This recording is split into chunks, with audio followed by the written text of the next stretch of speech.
200-500 টাকা দিয়ে কেনা হয়, পরের 5 বছর তাদেরকে দাস বানিয়ে রাখা হয়।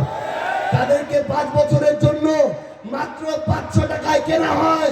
এরপরে শ্রমিক ভাইদেরকে এই পৌরসভার বস্তিবাসী যারা রয়েছে তাদেরকে 200-500 টাকায় ওই তথাকথিত মনিবরা, তথাকথিত নেতারা কেনে, তারপরের 5 বছর তাদের সাথে দাসের মতো ব্যবহার করে।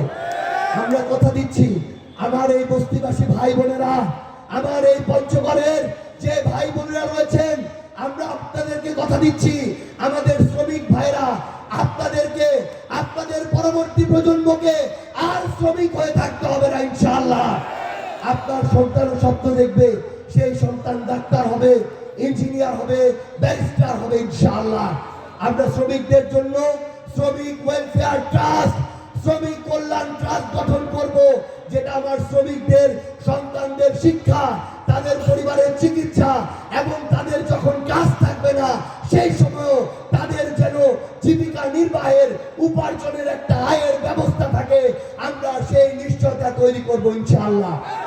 আমরা কথা দিচ্ছি, পঞ্চগড়ে আপনারা সনাতনী পদ্ধতিতে বালু এবং পাথর তুলবেন, আমরা আপনাদেরকে সর্বোচ্চ সহযোগিতা করব ইনশাআল্লাহ। তবে আমরা স্পষ্ট করে বলি, কোন ড্রেজার খেকো, কোন কালপ্রিট, কোন বাটপার চাঁদাবাজকে আমরা এই পঞ্চগড়ে জায়গা দিব না ইনশাআল্লাহ। আমরা আপনাদেরকে কথা দিচ্ছি, ওই বিএনপির আমলে আমার ভাইদেরকে সার নিতে গিয়ে গুলি খেয়ে মরতে হয়েছে।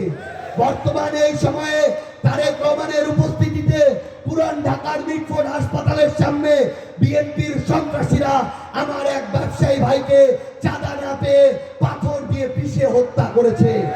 আমরা আপনাদেরকে স্পষ্ট করে ওয়াদা করতে চাই, এটা আমাদের ওয়াদা, এই পঞ্চগড়ের কৃষক ভাই যারা আছেন, যাদের সার প্রয়োজন, কীটনাশক প্রয়োজন, যারা তাদের ফসল ভালোভাবে বিক্রি করতে চান, আমাদের চা চাষি যারা রয়েছেন, এটা আমাদের ওয়াদা, এই পঞ্চগড়ে কোন কালো নাগ, কোন ধরনের রক্তচোষা সিন্ডিকেটকে আমরা দাঁড়াতে দিব না ইনশাআল্লাহ।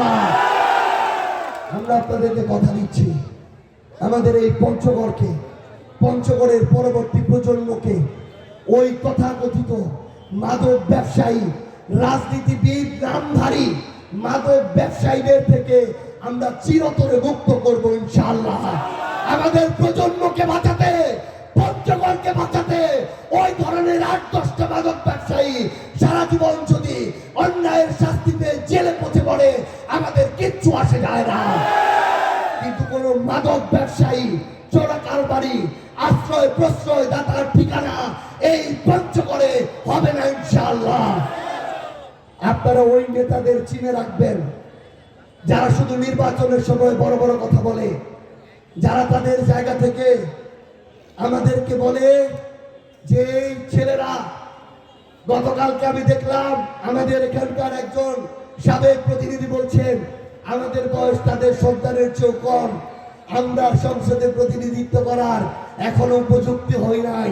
কিন্তু আমরা তাদের কাছে জানতে চাই, যাদের বয়স আমাদের বাবাদের সমান, দাদাদের সমান, যারা তাদের নেতা, এই নেতারা বাংলাদেশকে মুক্ত করার সময়, এই অভ্যুত্থানের সময় কোথায় লুকিয়েছিল? তাদের চেহারাগুলো তো পঞ্চগড়ে দেখা যায় নাই, তাদের চেহারাগুলো তো ঢাকায় দেখা যায় নাই। গর্তের মধ্যে ঢুকে, রুমের মধ্যে ঢুকে নেতাগিরি করার দিন শেষ হয়ে গেছে বাচ্চাগণ।